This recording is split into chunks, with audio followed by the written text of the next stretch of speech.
Hi, this is Reasons Are Several, a weekly show that asks the question, which came first, the chicken or the egg? This is episode 251. My name is Matt. With me is Neil. Hi, Neil. Hey, Matador. How are you? I'm fine. That freaking what came first? That's so stupid. No, you're wrong. No, I can't be. You're wrong. I can't be. You're wrong. How can you not be wrong? Your position is that it's the chicken. The chicken magically appeared out of nowhere. No. My position is that the chicken evolved from an amoeba. So the chicken did not evolve while it was alive. Well, it didn't evolve while it was dead either. Over time. And so what happened is a couple things that were kind of mutated versions of chickens fucked and made a chicken egg. And that's how the egg came first. No, because the two things that mutated already had the DNA that was going to put into the egg. But they weren't chickens yet, man. So the egg didn't come first. They weren't chickens yet. The two things fucked and made a chicken. So what were the two things? They were slightly different versions, not chickens. So we have slightly different versions of chickens now. The chickens came first, man. They just made an augmented chicken. I think you're wrong. It can't be. I think you're wrong. The egg did just not drop out of something that didn't produce an egg. Something did produce an egg. And that thing looked like a chicken and was close to a chicken. But it wasn't that close. It wasn't a freaking rhino and an alligator got into it, dropped an egg, and a chicken popped out. Anyway. It has to be that close. So the magical chicken came first, not the egg. Not the magical chicken, the amoeba chicken. Let's move on from chickens and eggs. All right. Let's go to the sports desk. Oh!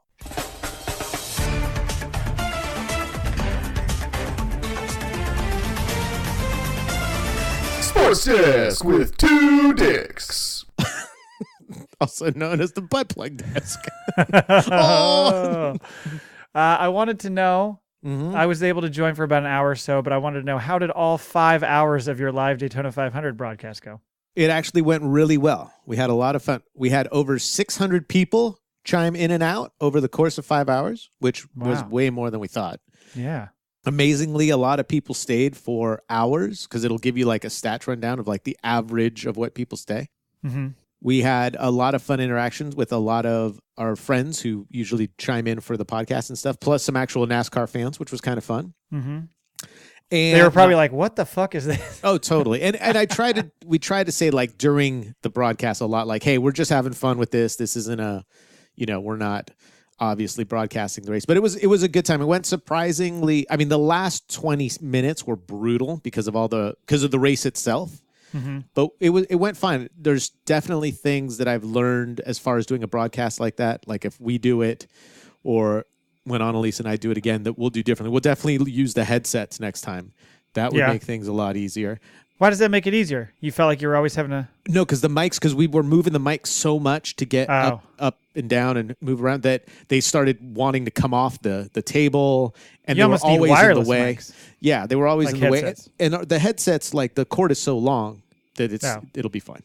Gotcha. Yeah. You can walk around with it. I was thinking of going wild, but then you have to carry the battery pack and all that. So yeah, exactly. Then like straight up like you're on the sidelines of an NFL game. Could be like, when we're in the one thing about that is like if one of us gets up to pee, at least you could hear it then.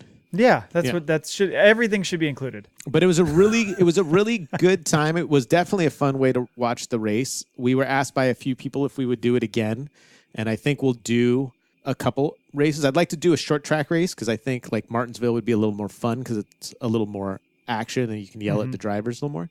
Yeah, but it was a good time. Good. So it's not necessarily going to be an annual tradition. It's going to be more frequent than that. We'll see. I think it will be more frequent. I'd like to do some other sporting events now. I'd like to do sporting events we know nothing about. I think that would be hilarious. Maybe bull riding or something. Should have done the Super Bowl. Oh wait, that'd be a fucking train wreck. Oh my god, it would be me quiet the whole time. Yeah, you know how you had the puppy cam? Yeah. It'd be the Neil cam. You'd have to like wear a GoPro, but you walking around the house and shit. Mm-hmm. But it was thank you for dropping in for as long as you did, and it was a good time. I think people enjoyed themselves. How was it from your end, staring at me as you do every week, staring at me stare at a TV screen? It was great, and I was one of the people who was not watching the race at all. Oh, cool, nice. So I was only getting information from you guys. Oh, that's not good. No, it was funny. I just can't imagine having to do it for that many hours on one event. That's tough. I mean, it's good training for future, live podcast events. It's very true. Very true. It was that part was surprisingly easy, because there was something going on. Yeah. you didn't have to come. That's the nice thing. You didn't have to come up with content. Right, really, it's all there. because you could just start talking about, Annalise going off about how she doesn't like the way Kyle Busch looks. Or Annalise she was really very doesn't like judgy. Joey Logano. Yeah, she was very judgy on this thing, saying that, builds dollhouses and all. I was like, whoa, my God. But she wanted to start building a wall. It was weird. And who won? I didn't even see who She won. took a knee. Denny Hamlin. This is what makes me think that a lot of these things are fixed. So J.D. Gibbs, which is the son of Joe Gibbs, who was the Redskins coach and owns JGR Motorsports. You mean the Washington coach? Yes. Mm-hmm. Did I say Redskins? You did. Well, I've got one in the other room, so I'm allowed to. J.D. Gibbs, the son who died, wore number 11 when he played football. Mm-hmm. The number 11 car owned by JGR Gibbs won the race. So sometimes, it's like New Orleans suffers a catastrophe, Saints win the Super Bowl. I see what you're saying. Yeah, not enough white guys are doing well in the U.S. Patriots win the Super Bowl. Life's harder on white guys these days. Right. Patriots win. Patriots win. So the fix is in. Yeah, it sounds like it. Well, speaking of, by the way, I did enjoy it. Thanks for putting that on. I look forward to future events. It would be fun if you did other events too, that I cared more about. Yeah. I think it would be fun. I want to do stupid stuff too. Like, I think it would be fun to do like the Country Music Awards. Oh my God. Yeah. Which one? There's like 9 of those things. I know. I think the Sesame Street. I was going to say, speaking of live events, we will be doing a live episode of our show March 3rd at 3 p.m. Pacific. That's a Sunday. So please come join us for that. You can send questions or comments in advance to either to me on Twitter at ReasonsR or Neil on Twitter at AngelsFreak7, or you can email us reasonsarseveral@gmail.com. It'd be or great show up live and ask them in the chat. That's the other option. I was going to say, you can send something in advance or just show up and send it in the chat, and Annalise will be monitoring that chat and filtering through questions and comments as we get them. So please come join us. It'll be a lot of fun as we celebrate our 5th and last anniversary together, because you're moving on to other shows and want me to find another co-host. So, well, it sounds like you found another co-host. So I haven't found another co-host. It's you or bust, pal. Oh, you're out. I'm out. Wow. So there you go. No pressure there. It'll be nice though when you decide someday to quit, because then I'll have all this time back in my life. But that's So what are you going to try? You're going to start like saying, I think we should podcast like 5 days a week because you just want me to quit. Yeah. Then I can quit. That's funny. If it happens in the end, don't blame Neil. It's my fault. Mm-hmm. So, switching sports to wrestling. Yeah. But before we get there, I just want to say, my 2 sons play sports, and I am involved in coaching quite a bit. Yes, you are. You're a good father, as I have said before. Liar. I have. No, remember I told you. I said I really like it. Don't tell me. Yeah, it's not what you say in the show. No, I said it on the show. Oh, did you? Okay. Yeah. It's hard because that little nugget was... No, you're a terrible son. You're a good father. No, you've said that I don't care about my kids and my family as well. Well, that's true too, but you're still a good father. I do it out of obligation. Yeah. Yeah. Anyway, so I coach them a lot, and one of the experiences you get when you coach is that you're going to run into some shithead kids. It's just going to happen. Yeah. Yeah. And I can't remember if I told you this in person, or have I shared these incidents of some shithead kids on my kids' teams on this show? Have I ever said it on the show? I think so, but vaguely. Like, you don't go, yeah. Okay, so what you'll do is you'll talk about a shithead kid, but you won't say like what sport or what team. Yeah. So it's like my kid, there's this kid that I coach, or this kid on a team. Okay. I couldn't remember if I talked about, there was a kid in basketball and there was a kid in soccer. Right. And I couldn't remember who's who. I couldn't remember if I talked about the basketball kid, the kid that was talking shit, and then the soccer kid, the kid that was like saying that I pushed him physically. Did I tell you that? You told me the soccer. I don't think you told me the basketball. So the basketball was, the soccer thing, I think you told me not on the show. Okay, so I'll share these 2 just tidbits as for people out there who are considering coaching their children. This is the types of things you have to deal with. And if I have said this before on the show, I apologize. But let's just call this kid Daniel. Oh, I was going to go with Xavier. So we'll call him Daniel because I don't want to out his name. Not that anybody associated with that team listens to the show or anything. But he was on. Now, are you doing that crazy mind thing to us where his name actually is Daniel? I don't know. But now we're going to think he's not I don't know. Daniel? Daniel. You hear this, Daniel? You little shithead? Yeah. So it was in basketball, and he was the typical, like, nobody passes, and we're going to lose. Just real negative. He was either me watching a Patriots game or you. I don't say nobody passes. That's not me. Well, I guess more like when you're tweeting with your duck friends. No, there you go. Well, then I say other things. Yeah. But like nobody passes. It's like this is like lower grade school hoops. Right. Nobody passes. Like when they just do, it's happy fucking to get awesome. the ball. Right. Yeah. When the pass happens, you're like, nice pass. Right. And so this kid was just real bent out of shape about all this stuff. One day he was sitting there like complaining, like, why do we have to have a game in the afternoon? It's like taking up my whole day. Like, oh my God, really? Why'd you fucking sign up? Mm-hmm. And then at one point, late in the season, I can't remember if it was the last game or the second to last game. Might have been the last game. He's going for a ball with the coach's son, and they go for a ball together, and the ball gets knocked out of bounds. And he looks at the coach's son like, like you fucking fucked that up, And I said, hey man, listen, Daniel. Hey man, why are you talking shit? Yeah, why are you talking shit? So I said, bro? hey Daniel, you guys are just both going for the ball. Like it was just a goof. It went out of bounds. No big deal. Just a racing incident, Daniel. He goes over and grabs my son's water bottle. I don't think he did it on purpose. I think he just grabbed whatever. It was the one that was there. Right. Chucked it on the court. Oh. Just fucking threw it out of the court and then stared at me. And I was like, Daniel, you want to fucking go? Yeah. Did you throw your gloves down? Did you pull his I had gloves jersey on. over his head? I wear my hockey gloves to basketball games. Yeah. Let's go. Just so you Let's can dance. put it on the kid's face so they just smell them. Yeah, a face wash with the smell. Yeah. And so he does that, and then later, after I was like, you need to relax. Who threw the chair? Who threw the chair in basketball? Bobby Which Knight. player? No, the player. Is it Allen Iverson? Was there someone who got kicked out of a game or got a technical and they threw a chair onto the court? Possibly, but I'm always thinking of Bobby Knight when he chucks that chair across the court. Right. My brother, one time in City League basketball, kicked a chair. Ow. Fucking flying. Just kicked it way out. My dad screams at him, get out of here. He's all pissed off. Probably like, this game fucking sucks. He went back to the house and saw you, and you're like, yeah. And then some guy yelled at me and told me to get out of here, and you're like, dude, that was our dad. I don't recognize him. Whatever. Yeah, I was seeing red at the time. Someday he's gonna be sick, and we're gonna leave him in a hospital. Oh, so mean. Anyway, so this kid then later in the game, I'm sitting on the bench, and I hear him over my shoulder, like 2 seats away, going, "These coaches don't know what they're doing. They don't know. They don't tell us what we're supposed to be doing." And I was like, Can I ask an age? This kid would have been 8. You like that?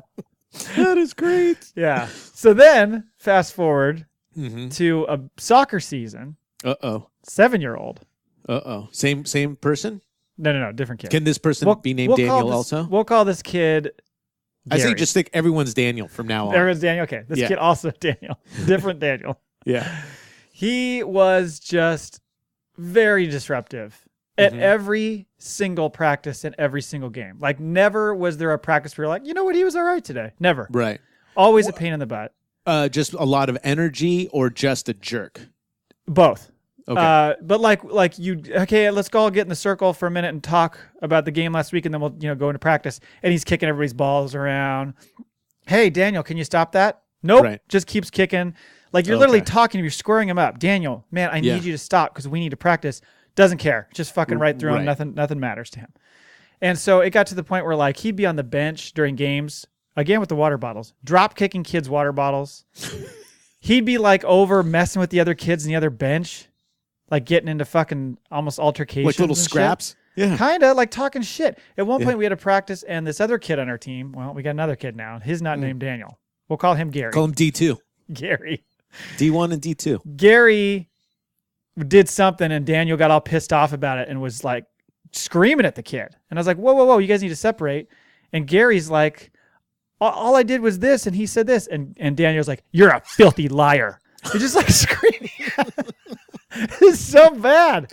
So where do you think Daniel picked that up from? What is it? His mom calling his dad a filthy liar? Is his dad calling his mom a filthy liar? Or are they both calling him a filthy liar? Because you got to get that from somewhere. You would think so. Yeah, you don't put those two together. Right, but like his mom is a very sweet lady, but just zero discipline. Zero discipline. Worst. And so she she had told me during the season, hey, you know, whatever you need to do, like during the practices and games to discipline my kid, I was like, I could fucking hit him. No. Yeah. But she's like, whatever you got to do. Well, she's like, he is a filthy liar. So yeah. Totally support you doing whatever you got to do. I'm like, that's really awesome of you to say. Cause you know, as a coach, you feel like you dance on this line where you're disciplining a child and it's not your child. And you are worried parents are going to be mad at you for it. Right. But you also have to get control. Instilling values, and it may be different than the values right. that the parents are instilling. Right. You know, you might be instilling like sharing and teamwork and co-op. No, but it's true. And somebody else might be telling their kid like, no, you're the best. Yeah. You go out and do what you got to do. It's true. And so you're trying to walk that line and keep it pretty standard type teaching stuff. Like, look, we're trying to get through practice. We're trying to share, like you said. Right. We're trying to become better players. We're trying to be respectful. Treating everybody equal. Yeah, all that kind of stuff. And a bunch of bullshit. So she's telling me, like, do what you got to do. And I'm like, sweet. So I'm with your son, Daniel, for about 3 hours a week. The rest of the time, you want to chime in there, do anything to set him straight? Try? Yeah. You want to help me out a little bit? I mean, come on.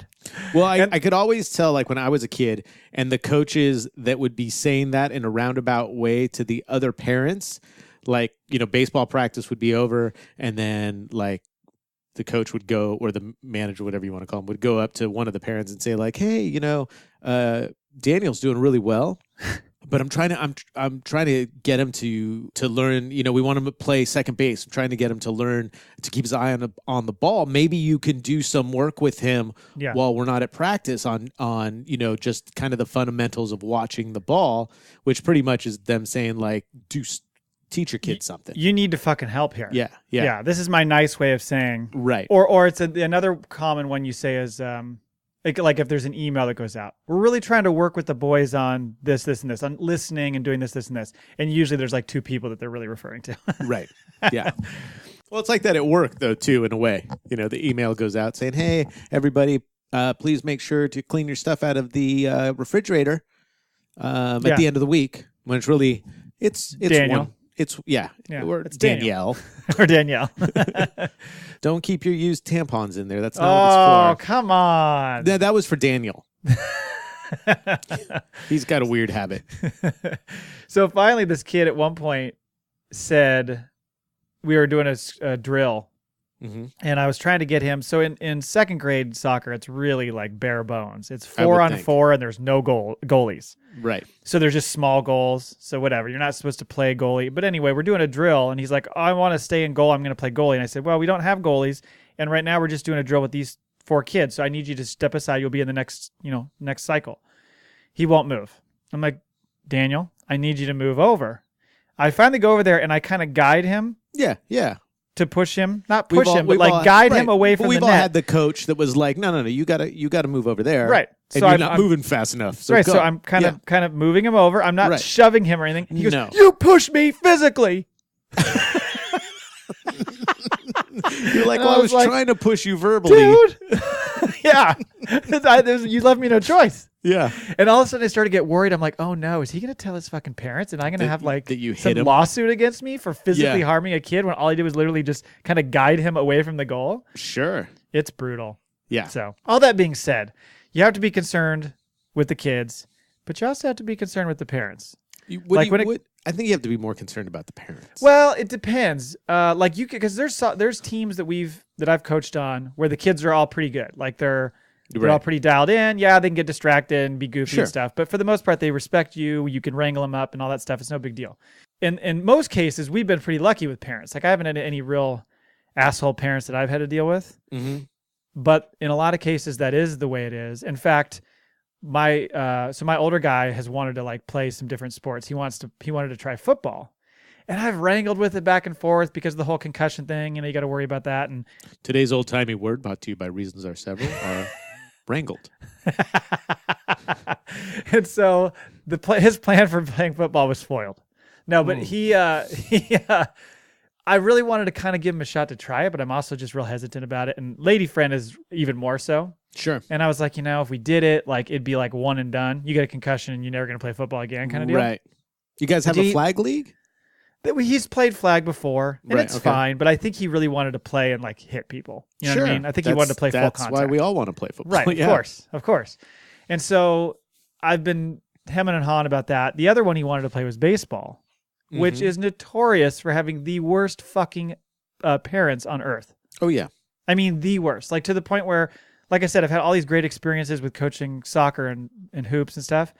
But even the guys I coach with in that, they're like, baseball is a whole different animal. Parents are it's like, I don't know if it's because the game's so much slower, but parents have all the time in the world to just scream about everything. It's fucking frustrating. It's slower, and it definitely shows the good players from the bat because even if you're a lot of individual T-ball, if you can't hit the ball, you can't hit the ball. If you don't see the ball, you don't see the ball. If you can't catch the ball or throw the ball well against people that can, again, basketball, good and bad. But if you don't pass the ball and you're just double dribbling the whole time, it's like a little kid double dribbling. Right. But when you get the ball hit to you, even in T-ball, and you don't know what to do with it, you stand out like sore thumb. So if the coach goes like, all right, it's your turn to sit out. And it's like, but he didn't even hit the ball. And it's like, well, that's because he struck out 17 times. I can't keep him in for, that long. Well, or you get like, do you remember the movie Parenthood? Yeah. Did you ever see that movie where the flashlight? The flashlight? What's the flashlight? That's the scene. He pulls out his sister's Viper. Oh, right. Yeah. right. Not that one. Oh, but when Steve Martin's coaching Little League and his son's not very good, and he goes to catch a ball in a game and drops it, and that dad is like, he had no right to be there. He had no right. That's right. That little kid was great. That's funny. Anyway. If your mom's if she's so brilliant, why is she in the neighbor's car? I love that movie. That movie's great. But this is a long way to get to the story I was even need going a to talk license about. to drive a car. Yeah. See? Keanu Reeves That's killing right. it. And Martha Plimpton. Anyway, this was a story I found on Deadspin, and this is an example of some all-star parents. Yes. Say. We're not going to protect their names. Okay. I shared this video with you, but so a February 3rd wrestling tournament for kids in Kimberly, Wisconsin devolved into quite the scrap after some adults forgot that their children were the ones who were supposed to be sparring on the mat. Right. So you've seen the video. I have. The video shows two different groups of parents and supporters started arguing about one of the wrestlers getting, quote, a breather. I love, by the way, how the brunette gal sarcastically says to the other parent, good thing he had a frickin' breather. Yeah. Now, how old are these kids again? I don't know the ages. I think they might be like 8. I would say. Something And like they're that. pretty good. They're Yeah. pretty good. Yeah. No, they look like they knew what they were doing. Yeah. But so I mean, for being inbred, they're pretty good. over the next couple of minutes, that bubbled over into someone saying, shut the fuck up. And very quickly that turned into some adults grappling on the mat as the bemused children looked on. So you saw the video, which, by the way, there is a longer version. There is a 5-minute version of that video. I hate those kind of videos. I hate thinking that humans are like that, let alone parents. Yes. Well, the 5-minute video, because I had already seen the shorter clip, you're just watching the tension build. Because there's two parents kind of in front and to the left, and there's two parents to the right. And they're just screaming at their kid. Now, the one guy that turns around and says, I guess this is like a college championship. He's not one of the parents. No, he is. That's the dad of the gal on the left. Oh, it is. Excuse me, not the dad of the gal on the left. The husband of the gal on the left. So the dad of the kid. who was the guy right next to the gal on the left? I thought that was the husband. So there's a brunette gal to the left. There's another dude in a hat that's right in front of the camera. Then there's another guy in a hat to the right. Okay. So I thought the hat to the right was the blonde girl's husband. It is. Okay, and I thought the dude who said, I guess this championship game was just a random dude. No, he is the husband of the other gal. The dude next to the dude that ends up going after the blonde girl, I thought that was the brunette's husband. That is the brunette's husband. And then the guy who's the blonde's husband. This is so confusing. I know. For He's trying to protect. I got to watch it again because it looked to me like the dude who turns around, the guy in the cap in front of the camera. Yes. He is not the one that attacked the blonde. It's the dude is the one that attacked the blonde. Okay. All right. Yes. All right. Sorry. So, and their names, I have them here somewhere. The Volkmans, Nicole is the brunette, and Shannon Volkman is the guy. Okay. Nicole was spicy. She was She was ready to go. Fucking dance. Yeah. She wanted to fight from the night before when she was drinking all her freaking Bush beer, getting ready for her son's freaking wrestling match. And Cassandra Hamill is the blonde gal, Right. who is the mother of the other kid. So Of course she is.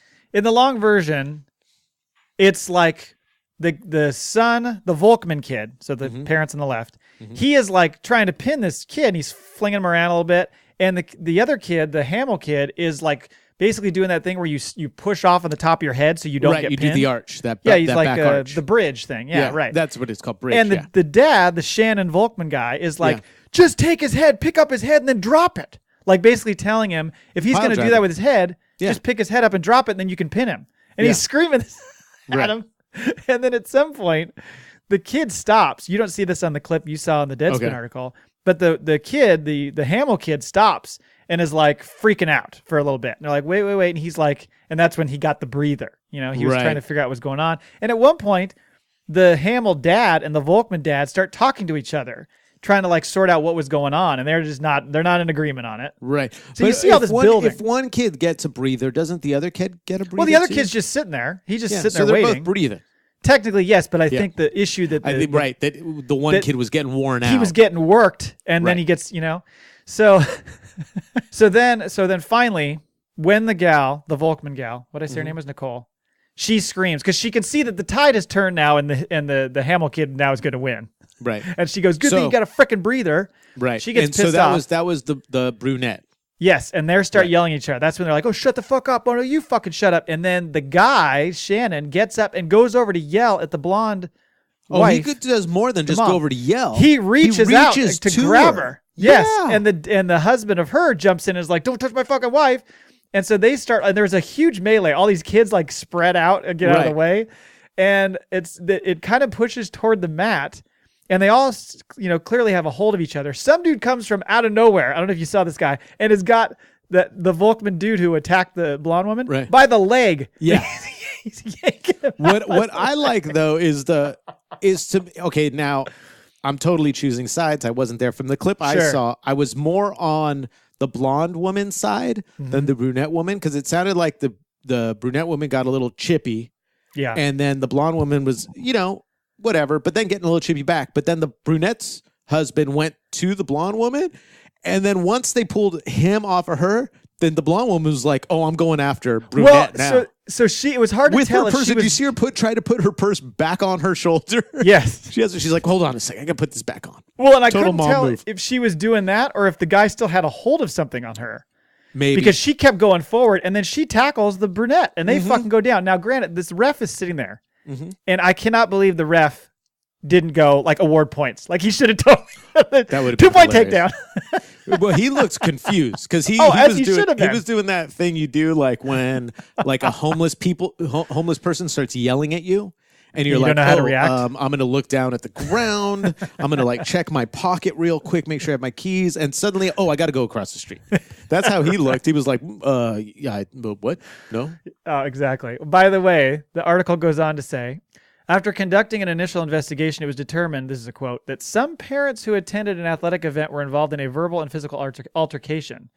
A police report from TMJ4 gets into why the parents fought, and they apparently have some history. Yeah. Nicole Volkman, the brown-haired woman, was accused of trying to punch Cassandra Hamill, the blonde woman, at a previous tournament. Yeah. The argument escalated to a brawl because the Volkman's son, quote, the Volkman's son kept slamming the Hamill's son during the matches. Witnesses also told the cops that the Volkmans called Hamill a fat bitch and her son a fucking crybaby. Wow. Oh my God. I also, by the way, read the police report. And it's just hilarious because it just gets into like further details. But the funny thing is in the end that the fucking crybaby won. Yeah. Got a breather. Suck it. That would have been great if the kid won and turned around, just pointed to his junk and turned to the brunette. And he's like, fucking suck it, bitch. And she's like, what? The 8-year-old did what? By the way, I got yelled at by a homeless woman today. You did? Oh, so this is fresh. I did. Very fresh. Yeah. Very fresh. Yeah. You just got to walk away. No. She was yelling because there was they're rebuilding something in San Francisco, which is near where she resides. Were you responsible for that? No, but I was making some noise also. The crew I was with, and so she was yelling that it was too loud. And she was getting very irate. So I went over to her and I said, "Would you like some earplugs?" I carry extra earplugs. I said, "Would you like some earplugs?" It locked her up. Like it was like I asked her. I spoke in some weird alien language. I'm like, I said, "I'm sorry, it's loud. Would you like some earplugs?" And she just looked at me like, "What?" and just sat down. She's like, Well, she was probably ready for you to be combative. She's like, I want none of you, bro. I'm like, Yeah. okay, sorry. I'm Yeah. like, we're out of here in You 15 diffused that minutes. situation. I didn't mean to. I thought this could go terribly wrong for me. She could. Well, I feel think it would have been different if you said, "Do you want some fucking earplugs?" That might have been a little bit. I'll try that next time. By the way, I am sure, 100% sure, that these kids are going to just turn out great. Yeah. They're not going to have any problems at all. No, well, when you were talking about coaching, talking about football and baseball. Imagine coaching football or baseball in like Texas or Alabama, or Tennessee, where I'd hate to say it matters, but a lot of those kids are good enough to, maybe get an education out of it, which is, I would, if you don't make a lot of money and you don't think you could send your kid to a good school, it's probably in the back of your head, you're like, this is a good thing. So they just freaking go balls crazy. Yeah. I don't want your life. That would be tough. I don't want your life. I don't think that would be a good environment for my kids who are, not necessarily the greatest athletes in the world. God, Well, we don't know. We don't know. They could, they're still young.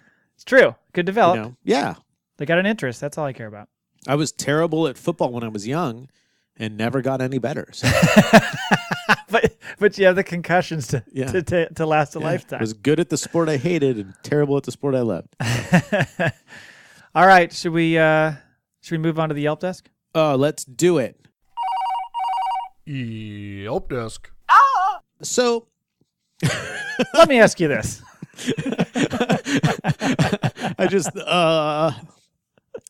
This coming weekend, Matador, I can't even start without saying like something. No, go ahead. I'm going to go with the so. So, Matt, let me tell you. Let me ask you this. There it is. This coming weekend, Annalise and I are heading up to one of our favorite places. We're going to go to Reno, Nevada, which is Bunny known Ranch for near its Reno, beauty, Nevada. its beauty, its academic excellence. Uh-huh. No, UNR? I'm being mean. UNLV? UNR. No, that's Las Vegas. I want to go to Las Vegas instead. Fuck it. We're going to Vegas. Okay, switch it up. But when we go to Reno, we stay at this very lovely casino hotel called the El Dorado, which is Spanish for, bad joke here, ready? Spanish for the Dorado. I knew you were going to say. Yeah, right. Oh, I just lost so I wanted to do a Yelp review on the casino? the El Dorado. Or the hotel? The hotel. Gotcha. The hotel. A place where, who knows, I might stay in the future. That's right. Maybe. So this is so I like this one. It's a little older, but okay. it's from 2017. That's not that old. But it's from Kathy C. in Petaluma, California. Oh, okay. So I kind of like this because it's close. All right, so this is what Kathy had to say. Very disappointed with my last stay, and I do mean my last stay. Is that capitalized? At the El Dorado, exclamation point. No capitalization. Is this a 1-star review? 1 star.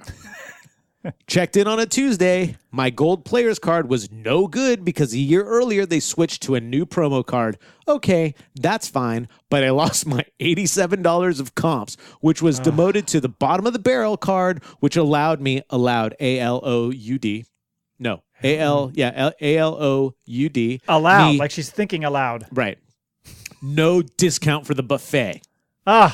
Yeah. I mean, that's the whole reason Kathy goes. That's what I was, bottom of the barrel, which allowed me even if it was spelled correctly, which allowed me no discount for the buffet. I you know how many times I had to read that sentence? Because I'm like, that's always the case with Yelp reviews. You have to read things twice. Wouldn't it be better if it was which didn't give me a discount for the buffet? There should be an app that allows you to copy edit reviews. Well, I mean, if you have what is that? What is that thing that you can put on?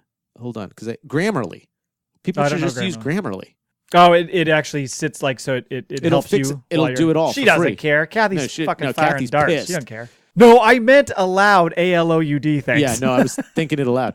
Felt like I was being punished for not visiting for a year. Not even an offer of upgrade or buffet coupons. Oh, so mad about the buffet. And this was a Tuesday night. Have you had the buffet? I have had the buffet. Is it any good?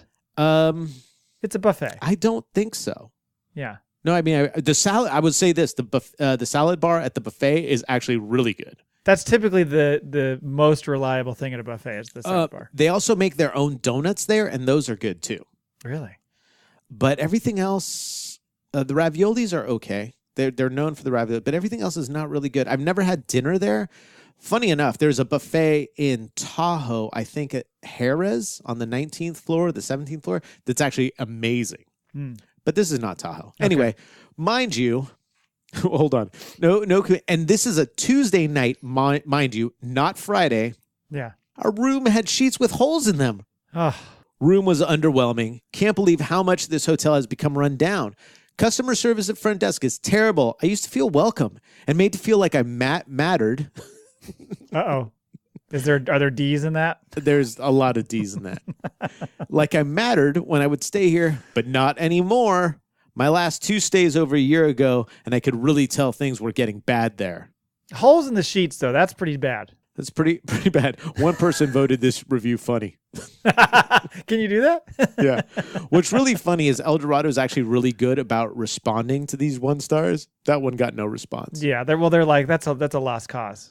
Why even bother with Kathy? Kathy C doesn't have a picture. I'm always skeptical about people that don't put some kind of, visual picture representation or something. I mean, avatar.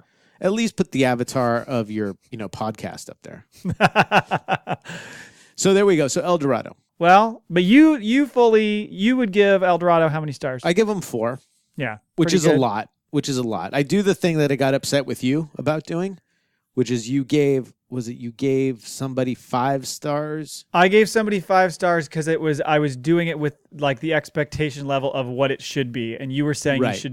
you should not factor that in. Right, and I did exactly the same thing at El Dorado. Right, are you judging El Dorado against a nice hotel? Because like I would give Couples Resorts 4 stars, and this is the place in Jamaica that I love and go all the time. See, I think the context matters. I agree, and I agree when it's about me. I don't agree when it's about you. All right, fine. All right. So I just spit on your face. Hold on a second. Ooh, hey. Yeah, sorry about that. Just go a little south. So I did exactly so I took, if you're going to stay at a place in Reno and you want to stay at a casino and you're looking for something not ultra expensive, it's 4 stars. But again, if you were to stay at the Ritz-Carlton in North Star and you give that 5 stars, is El Dorado really 1 star below? No, it should be a 1 star. Here's a good way to look at it. All right. When you're looking on Expedia, for instance, we are not sponsored by Expedia. What's Expedia? Oh, Expedia. Expedia.com. Yes. They will show you, they have a rating system for hotels. Like this is a 3-star hotel. Right? And that's based on the amenities and the different things they offer. And then people review it. So it might have a 4.2 out of 5 rating, but it is a 3-star hotel. Gotcha. Those two things are considered separate. All right. So you're reviewing the hotel experience based on the level of service you think you should get at a place like that. At that place. That's what I think. What do you guys think? What's going on in your neck of the woods? Oh, shit. But see, that's tough because if I'm looking at reviews and I see 4 stars in Reno, maybe no, because I'm thinking, this is 4 stars in Reno. What if you go to this the best? Isn't 4 stars in New York. What if you go to the best fucking Burger King on earth? Are you still going to give it 1 star because it's shitty Burger King? Or do you say, you know what? I'm a fan of Burger King. It I would wasn't never bad. give Burger King But do you know what I'm saying? No, I totally. No, I do. Okay. No, that makes sense. All okay. Right. You've changed. You've learned me on this. All right, there we go. I changed We've my made mind. We've made some now progress it makes sense. Now it makes sense why you did that. Okay. Now it's gonna. I'm. You know what? I'm giving nothing but 4 stars because I'm like, for a shitty place, this is great. That's how your review should be. That's how it should be. Yeah, I like it. I mean, the place is kind of a dump, but what do you expect, right? Right. All right, let's go to the fucking tech desk.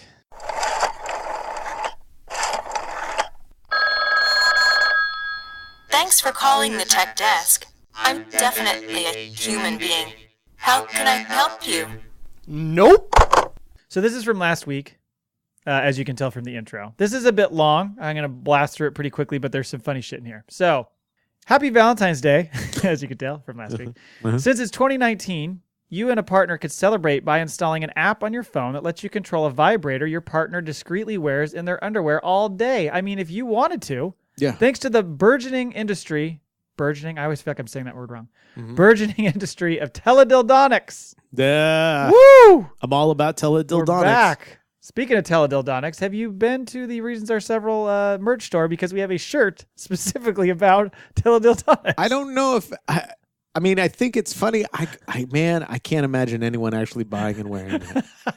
If someone buys and wears that shirt, oh man, they get like lots of stuff from us. I will donate $25 to your local animal shelter. Ooh, I like it.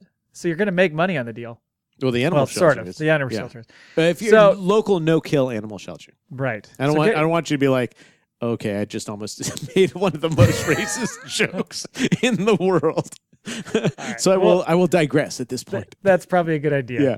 So go to don'tgotopless.store and you can get one of those shirts. Anyway, so teledildonics, as internet-connected sexual pleasure products are known, there's a wealth of innovative options. Vibrating Wi-Fi-enabled butt plugs. Yeah. Webcam-connected dildos. Hold on. Even Do you have a link for that? I can send you the link when I'm done. Please do. Even the CES band Osei Would it be vibrator. weird if I got one of those, but had you control I gave you access to the butt app plug? instead of Annalise? Yeah. Yeah. Would it be weird? No, it'd be totally normal for the show. Now I'm going to use it. You have to have it in while we do the show. that's what would be more funny is I have it in while we're at the Ducks game. No, because then you know what I would do? I would wait till you got popcorn, and then I'd just hammer it, and you would your head would explode. I'm in Freaking heaven. everything would be exploding. Oh man, My I butt miss feels awesome, and I'm eating popcorn. This is the best. I miss my popcorn lady. Well, we'll see. Maybe All right. next season. Anyway, even the CES band Osei vibrator, which we talked about, uses AI to provide biofeedback. That's all good. Pleasure is great, but BUTT. with one T. Like all Internet of Things devices, smart sex toys are also incredibly vulnerable, Neil. From over-exuberant manufacturers who slurp up data, oh my God, Oh Jesus. to security flaws that hackers could exploit, which I don't know why you don't just keep going with the metaphors and letting a hacker backdoor you, Right. Teledildonics can be a privacy nightmare. Quote, privacy counts across everything, and when it comes to connected sex toys, it seems like it should count even more, says Jen Kaltrider, content strategy lead at the Mozilla Foundation. All That's right. a mouthful. Yeah. That's why this month, Mozilla released a special Valentine's Day section of its Privacy Not Included guide featuring romantic gadgets like smart beds, fitness trackers, and yes, teledildonics. Teledildonics. She explains that they picked products based on what seemed popular online while also trying to be inclusive of all sexual orientations, genders, and physical abilities, which I love that because there's nothing like a bunch of internet security nerds flipping through a bunch of sex toys going which ones are the ones that are the best? Right. Totally awkward. So what makes for a cyber-safe sex toy, Neil? One that can't be hacked easily, but also one that doesn't need so much cyber encryption that you can't access it easily. That's good. That's a great answer. According to Mozilla, you'll want to look out for things like whether the product uses encryption, automatic security updates, strong password requirements, or safe words. Sorry. An accessible privacy policy. I like how you say sorry. Sorry. Totally playing. Totally. Bad Look, joke. I don't want to Bad take joke. away. I don't want to take away from the seriousness of this topic. So No. I digress. I do apologize. An accessible privacy policy and a way for the company to manage security vulnerabilities. They considered these 5 things minimum standards. And like its other gift guides, Mozilla highlights products that appear to meet the baseline with a badge.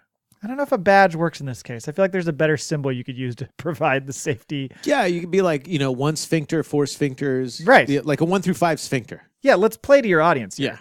Yeah. You can also go like dirty sphincter, clean sphincter, encryption for sphincters. Use 1 dirty sphincter. For sphincters. Yeah. The symbol, the image they're going to use. It's little a bit balloon shock. knot. Balloon Oh, knot. man, I hope so. It's a red balloon knot. Of the 18 items that they assessed, a small fraction of what's actually out there, half didn't pass muster. Of those that did, only 6 could really be called teledildonic: the Lioness Vibrator, the We Vibe Sync, and 4 pleasure devices from Levents. And it says, Mozilla counts the Levents Nora and Max, which work together as 2 products. Thanks. Thanks for that clarification. Experts have been raising the alarm about teledildonic security risks for years. Falling on deaf ears, this teledildonic security Okay, hold vulnerability. on. If I have in my butt a butt plug that somebody could use with an app, and somebody hijacks it. Yes. Like what could happen that's so terrible? Like they turn it up to 11? Well, it gets into that because essentially what can happen is if somebody takes control of a device that you're using, that can turn into some sort of like almost sexual assault. They're controlling a device and doing things to it that you maybe don't want it to do. Shit just got serious. Yeah, no, I get that, but at the same time, I can pull it out, or I can just squeeze really hard and get it out. You know what I'm saying? It's in there for pleasure. So if I'm like, oh wow, oh my goodness, oh look at this is crazy, and I'm like, Matt, this is amazing, dude. What are you doing, bruh? And you're like, I ain't using the app, man. Yeah, dude, I was in a meeting. You see my brother using the app? You see my dad using the app? And then I'm like, oh my god, someone hacked our freaking vibrator. Right. And just turn it off or pull it out. That could be a problem though. Some creep is outside your house fucking with your butt plug. I don't know. Well, okay, so here's the thing. Let's say your lady friend had like the hidden butterfly on her front parts, and then somebody else hacked them, and she was really enjoying it. And you're like, I was in a meeting. Would you be pissed? You'd be like, yeah, like what? Wait a minute. This guy is better at pushing the buttons that get you going. Yeah, on I was this teledildonic device. Oh, so now you're mad at her. Yeah. Typical it's her fault. Matt. It's her fault. No, but a serious question. Like if you guys were into that, okay. I know you are.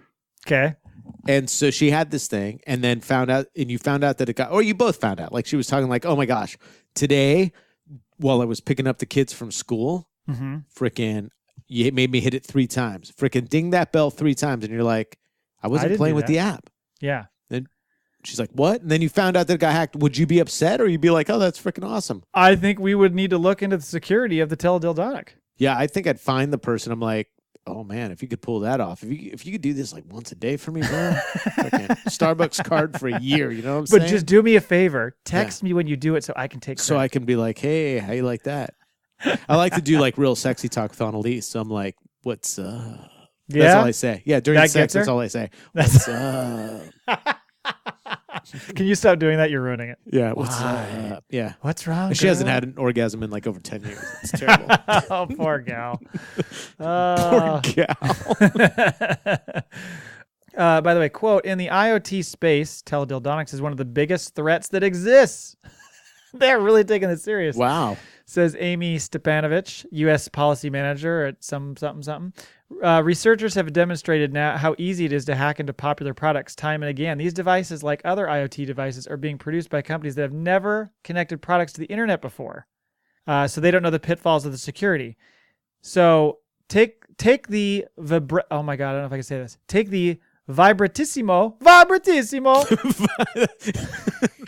Everyone in Italy is with their espresso and their Vibratissimo. This is the greatest name ever, and this is probably going to be the title of the episode. The Vibratissimo Panty Buster. I did not look this up because I didn't have a chance. You just made my eyeballs shake. You're going to need to look this up. Vibratissimo Panty Buster. Mozilla writes that this product seems to be made only for those who enjoy the thrill of potentially having their smart sex toy hacked. Oh, shit. Vibratissimo. The Vibratissimo doesn't even have a privacy policy. Oh, can you believe it? Is it That's like the nerdiest comment ever about a sex toy. They don't even have a privacy policy. Oh, to wear the discreet invisible panty buster. Boy. Oh, it came up checked. Oh, yeah? Google likes this site. Like it's verified? Oh, yeah. Oh, no. So here's what's funny. I just pulled it up and it says not secure. The site is not secure. So not even their website is secure, let alone their privacy policy. Don't get me started on that privacy policy. Biscuit. So the person said, its problems are numerous. The device allows for remote access without consent. There's no encryption, and it connects via insecure Bluetooth. Insecure? Yeah, which is just a Bluetooth that just doesn't feel very good about itself. Yeah, that makes sense. I mean, that's sad. I'm probably terrible. Our research has shown no Bluetooth adult toys that implement secure bonding when connecting to a phone. This makes hijack possible. I mean, hijack? Come on. This shit just hijack, low jack, side jack. Yeah, a jack. We've seen problems with the mobile apps that the smart toy uses. These can allow hackers remote access to very personal, intimate data over the internet. or internet in some circumstances. What intimate data? You It's have the app. your I guess they could reaction. find out your name. I don't know if they'd have your name. It'd be more like, I mean, most of the data that they serve up on these things is there's an app that says like, here's how your session went. And it like shows where you peaked and valleyed as far as your excitement and all that kind of stuff. Oh, yeah. I mean, I assume. I think that's what they're like. I mean, I guess they get that from me by just listening to our podcast. So I don't know. I mean, Jesus. When you got that butt plug in. Only That's when you right. get that butt plug in. You might not want to purchase any of these smart toys, and quote, unless you are comfortable with others nearby, knowing you have one and are using it. That would be weird for me. I wouldn't want anybody to know that I use. I was gonna say, yeah, this is exactly what you don't care about. It says even simply opening the Bluetooth Explorer on your phone will reveal nearby smart adult devices that are powered on. So that's why, like, you're going to be looking for Wi-Fi, and it's going to be like Vibratissimo Panty Buster. What? I'd want to rename it so it was something like totally disgusted, like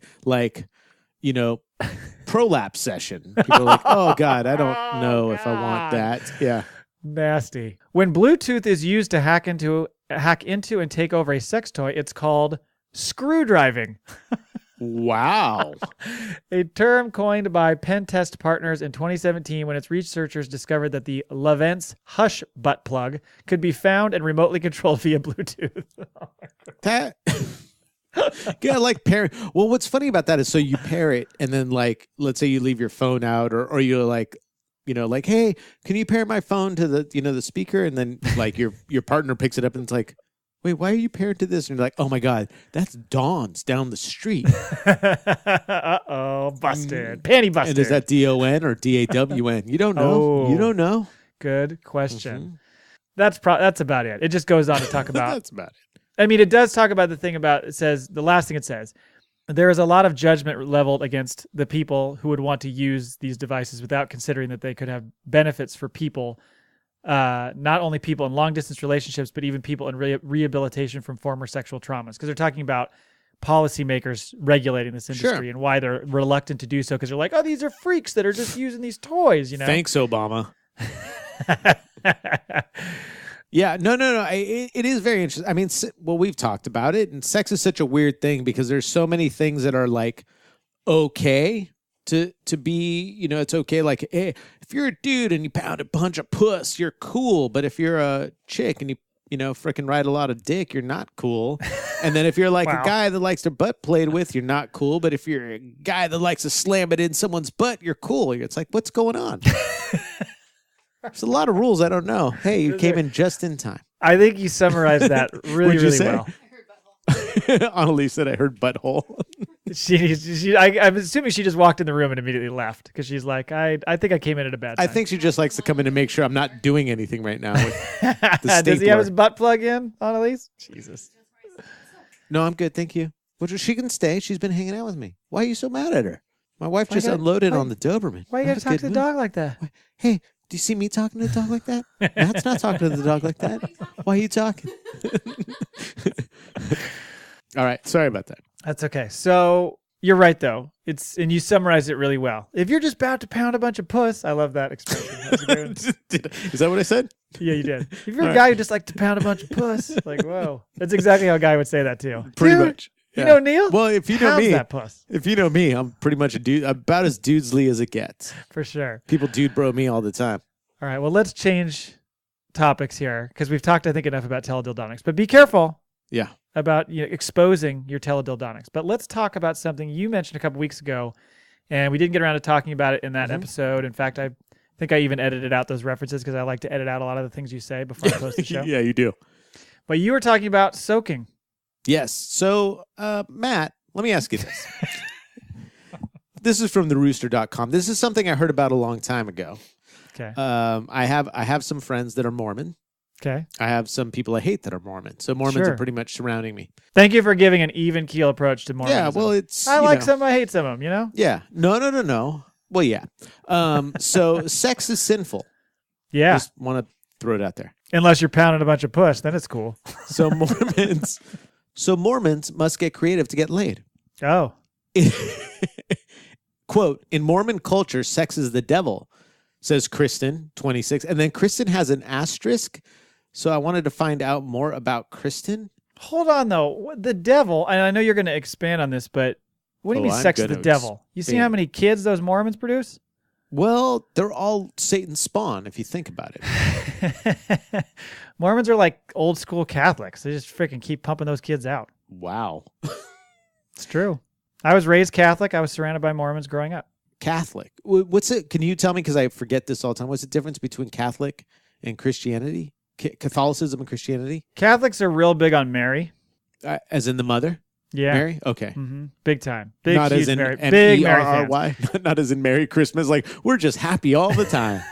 Real happy. Right. That is the worst explanation of the difference between Christianity and Catholicism you'll ever get. But right, that is what I gathered from my days in the Catholic But Church. is Christ the same Palestinian Jew in both of them? It's still they still recognize all the stuff from the Bible, both testaments, etc. They just I think there's just different what do you call it? Like focuses, and one But of them is on they're all Mary. Palestinians in both.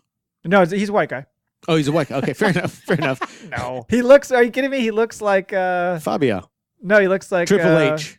No, what's the guy that I said the picture of on my in-laws wall? Oh my God, what's his name? The highway, the danger zone guy. Yes. What's his name? Oh my God. Playing with Messina Kenny Loggins. Loggins. Kenny Loggins. Nice. So In Mormon culture, sex is the devil, says Kristen, 26, an escort in Salt Lake City. whoa. The idea of sex is riddled with guilt and shame. Now, let me ask you this, Matt. Is there anything, you don't have to tell us what it is there anything you would like to do, or have done sexually that made you feel guilt and or shame? No. Even jacking it as a young kid?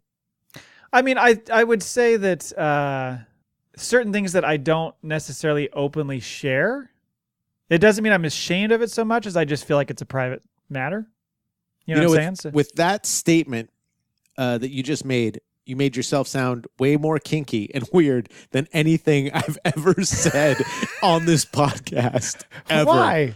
What did I say? Just said, because it was so, well, of things I don't share, it was like, oh, there's some weird shit that I do, but I'm not. Oh, I get freaky. No, Oh, yeah, it's just you do. I just think that there's certain aspects of your life that you don't need to share every detail about. I know you feel differently. No. I agree 100%. It's just, I feel like when you're on a podcast and you're awesome, you should just let your fans know who you are. Gotcha. You Okay. like that? That's fine. You can That go could with be that. that can be your title, the title of the show. Let your fans know who you are. Let your fans know. For members of the Church of the Latter-day Saints, also known as LDS, sex before marriage is strictly forbidden. Pornography is prohibited, and even thinking about sex is sinful. According to Scripture, all members of the church must be, quote, morally clean in their thoughts, words, and actions. Can't drink either. What? Can't drink. Oh, this is fucked up. Well, see, that was the funny thing about going to school with a bunch of Mormon kids, is that you would see the different ways that they either embraced or rejected their church, because you'd be at parties and there'd be, some Mormon guys and girls smoking cigarettes and drinking beers and stuff. And you're like, okay, so like you're doing your thing. But then others were more strict about it and didn't. And I think there's also, and I am sorry, because I do not know the ins and outs of the Mormon church, but there's a bunch of different, Unintended. there's a bunch of different levels of access to different facilities and things like that based on where you are in the church. I don't know how it all works. Like Scientology. I think that Although I guess that could be almost said about every religion. to a degree, but like I think a lot of like Christian faiths, it's more of a wide open kind of everybody's in and doing shit. Right. Kind of stuff. Everyone can. It's just how devout you want to be. I think so. And so with Mormonism, though, it seems like there's certain churches people go to, and then there's they have temples. There's a temple that looks like Disneyland. It's by where my old office was. It's a crazy place. Yeah, I'm not even supposed to go on the grounds of that fucking place. Wow. So they have real strict rules about certain places. I think like one of their churches I could go to, but I can't go to their temples. Okay. And they had when they first built it, they gave tours to the public, Mm-hmm. and the people came through and toured it and all that stuff, ripped up all the carpet and like just washed everything out of there and just freaking, put all new stuff in because they're like, okay, all those sinners are gone. Really? But they gave tours of it, which That's I thought was kinda funny. That's Anyway. good. Go ahead. Kristen knows it well. She grew up in the Mormon capital of the country and saw the heavy weight of sexual shame compel her friends and the family to do some pretty strange things. So, let me ask you this. I know as for me and for a lot of people, males that I've talked to, sometimes we wake up kickstanded. Sure. So, Morning wood. yeah. So how do the Mormons feel bad about that? Uh, Or is that just like a natural human function that it's not sexual? Because for me, it can be extremely sexual or it could be I really have to pee. oh, for sure. Yeah. And then you got to do the fucking boner pee, which is always hard. I got that dialed. Well, I you got to can kind of boner lean pee. into it. I can boner pee like there's no tomorrow. But you like to sit, so you can't sit when you got the boner. No, that's the thing. No way, because then you're gonna you're I will touching the show bowl you. with that thing. Next time we're in person, I will show you. No way. Well, I will only touch my own bowl. But, well, that's what I'm saying, though. If you're hard as a rock going into that thing, you're gonna be touching the end of your knob is gonna Bro, be touching I'm things. tiny. Not that tiny. You're a grower. I've seen it. I I've know. seen it. I know. Whether engaging in aggressively dry humping, the Mormon dick soak, quote, the quote, poop hole loophole, Ooh. or even the temporary marriage, people perform all kinds of mental gymnastics to somehow satisfy their religious beliefs and sexual urges simultaneously. I know a lot of times when I'm jacking it, I'm also doing like the Our Father who art in heaven, hallowed be thy name. I like the temporary marriage thing. Like, let's get hitched right now. Fuck, and then we're done. Okay, let's divorce. That's a big thing too, as I've found out, because pretty soon we're going to bring up bagpiping. But let me get through this real quick. Okay, here. sorry. Kristen has seen. No, it's not your fault. I'm so sorry. I'm sure you have heard on our podcast, since you do the editing, it's usually you that interrupts and goes on tangents that has nothing to do with anything. I wish you'd stop that. Nobody would know because I edited it all out. I would love to listen to because I've listened to a couple episodes, very disappointed in your editing, but I've listened to a couple episodes. It would be so fun to listen back, and I just sound like the total straight guy, like not straight as in gay or straight, but straight Sure. as the straight man in comedy, where Right. like I hardly say anything, but all the jokes are the things that you come in with, and it's like, what the fuck happened? Yeah, what here? the hell? This is not how our show goes when we record it. Kristen has seen the supportive Mormon culture mentally torment its members. Over the years, she says she has a number of Mormon clients, including a bishop. The bishop is married, but insists didn't know to Mormons Kristen had that bishops. he's happy in his marriage, loves his church, loves his family, of course, but he says he also needs sexual fulfillment. Yeah, because we all do. It seems like a weight has been lifted off him, Kristen says, but another one has been put on him since he's so relieved to find sexual gratification for the first time in his life. Okay, so here we go. There's nothing wrong with this. Right. Although, well, you could argue he's going to pay someone for sex and he's married. There's something you could say. There's something wrong with that for sure. Right. But what I'm saying is him wanting to get sexual gratification. There's nothing wrong with that. Right. He should just be getting it from his wife. That's it. So let's get into what soaking actually is. Okay. This is some sort of marinade process. It's exactly what it is. Okay. A gentleman will stick his erect schlonger Mm-hmm. inside the female taco Okay. and Technical terms. as deep as he can and not move. Okay. Not move. And not move? Not just sit there. Just let it soak in there. And because they're not actually performing sex, they're... What are you doing? Are you like making out with them while you're doing it? Are you touching stuff? Or are you just looking at each other's eyes like, it's in? I know. So there, Is it still in? It is. Well, right. Yeah. So I have a friend who is Mormon, Okay. who's happily married, whatever. By the way, we're not trying to pass judgment on Mormons here, even though it really sounds like it. Yeah, no, we are. But explain this to me. And so this is the interesting thing that I was told. Because they never bust a nut. So the guy never does. Oh, but she can. Well, what happens is through this happening, the woman feels a sense of excitement and pleasure and learns how to contract her muscles around the erect. Sure, of course. But that can make him go too. Yeah, but usually the dude is so freaked out that doesn't happen. But the chickie, and then she was saying like how a lot of the Mormon women, they have to do this all silently and without getting Oh my God. Yeah. Silently? Yeah. This sounds like the most bizarre experience ever. That's why when we were, how did this come up? Because I remember I was talking to you and I'm like, oh, something popped in my head about soaking. Oh, do you think in a million years we could figure out what was being talked about to get you to soaking? Oh no, I don't. Not think so. not a You chance. probably We could have been talking about going to the goddamn circus, and you'd be like, "So you heard about soaking?" I was thinking you'd be like, hey, I had to go get the oil changed on my my car, and I'd be like, oh my God, Speaking that of totally that. reminds me.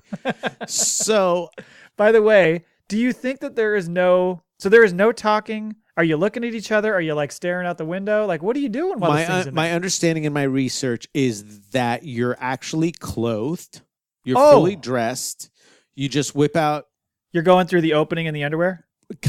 Or you're don't Mormons have to wear that one like that undersuit, like the Superman suit underneath your pants? Oh, now now you're getting into stuff I don't know. Yeah, I believe you have to wear a sanctity gown or something like that, like one's It's like having a Long chastity John's belt on? onesie.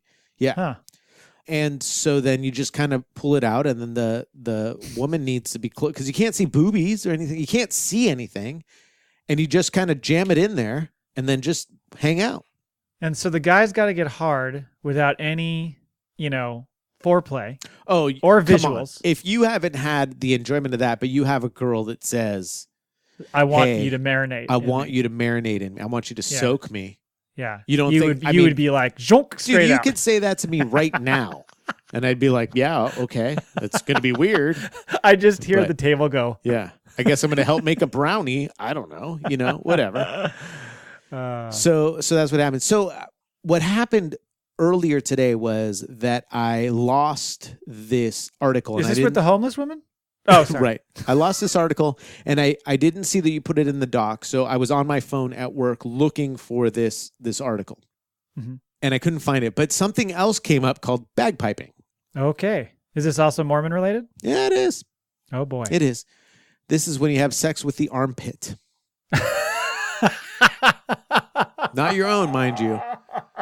But this is where you stick your hard pee-pee in the armpit of your partner, and you don't move back and forth because that would simulate a sex act, but they move their arm up and down. Well, that Because an up and down arm movement is not sex, right? You'd be doing shoulder shrugs, be working out your neck. okay. So they're doing like upright rows, Exactly. and Exactly. And the pee-pee's just stuck in the pit. so it's like Bagpiping. what you would call, a Princeton rub, a titty fuck, if you will. Princeton But rub. I've never heard you're- that. You never heard of Princeton rub? No. You don't do the movement. The movement's all in the other person, Mm-hmm. but it's not technically an in and out movement. It's an up and down. So it's the right. technicalities to get around this thing are just insane. Right. Well, the poop hole loophole, right?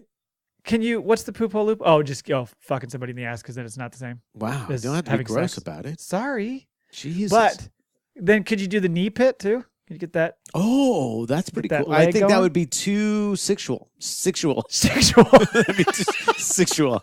That'd be Oh, too sexual. 'cause There's you're your way title. too close That's too to sexual. like. Yeah, you're way too close to. Yeah, this is Motley Crue, The Dirt.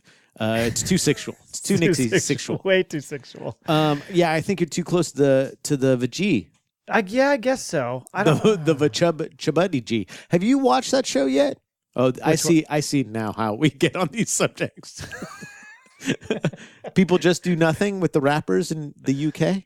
What are you talking about? I told you. I said you got to watch the show on Netflix called People Just Do Nothing. Oh, I still haven't watched it. Oh, will you please just watch a couple episodes? Because I I want to will talk to you about get to Chabuddy it, G. man. You don't have to watch the whole thing, man. Look, I'm gonna be. Hey, I'm gonna be. you see I'm nine? gonna be. You see 9 tonight that you watched it? I got other shit. I got to go talk to lady friend about bagpiping and soaking tonight. So do you know if Mormons shave? Do Mormon women shave? Do they shave their I don't. armpits I or their don't legs? know. I don't know. I assume so. Yeah, I don't know. Because could you imagine having some scruff under there? God, Maybe that we are adds to it.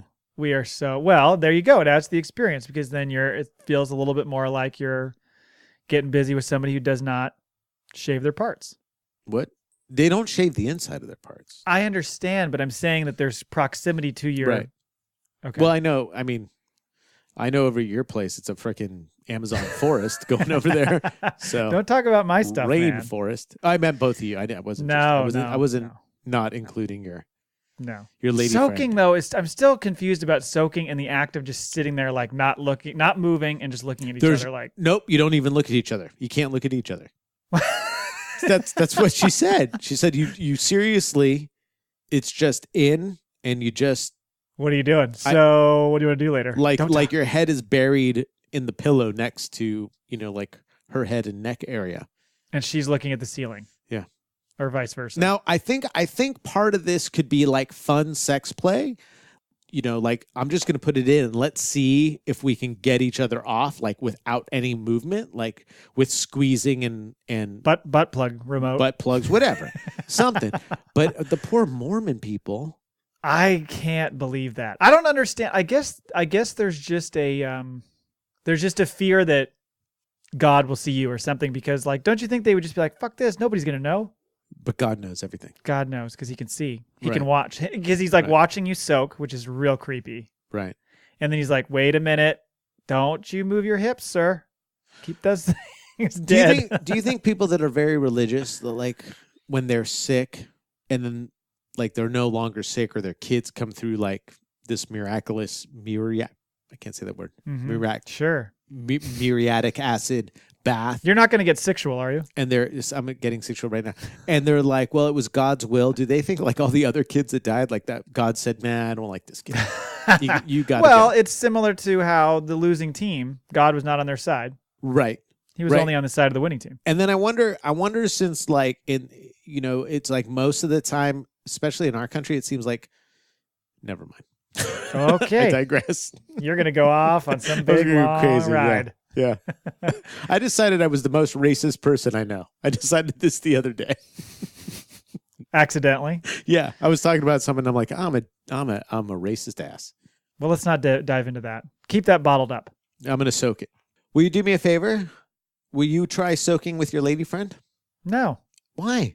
First of all, if I did, I wouldn't say a word to you about it. Oh, really? Why not? I don't share those details, man. Oh, why are you always talking about sex with my wife? I'm not going to have sex with your wife.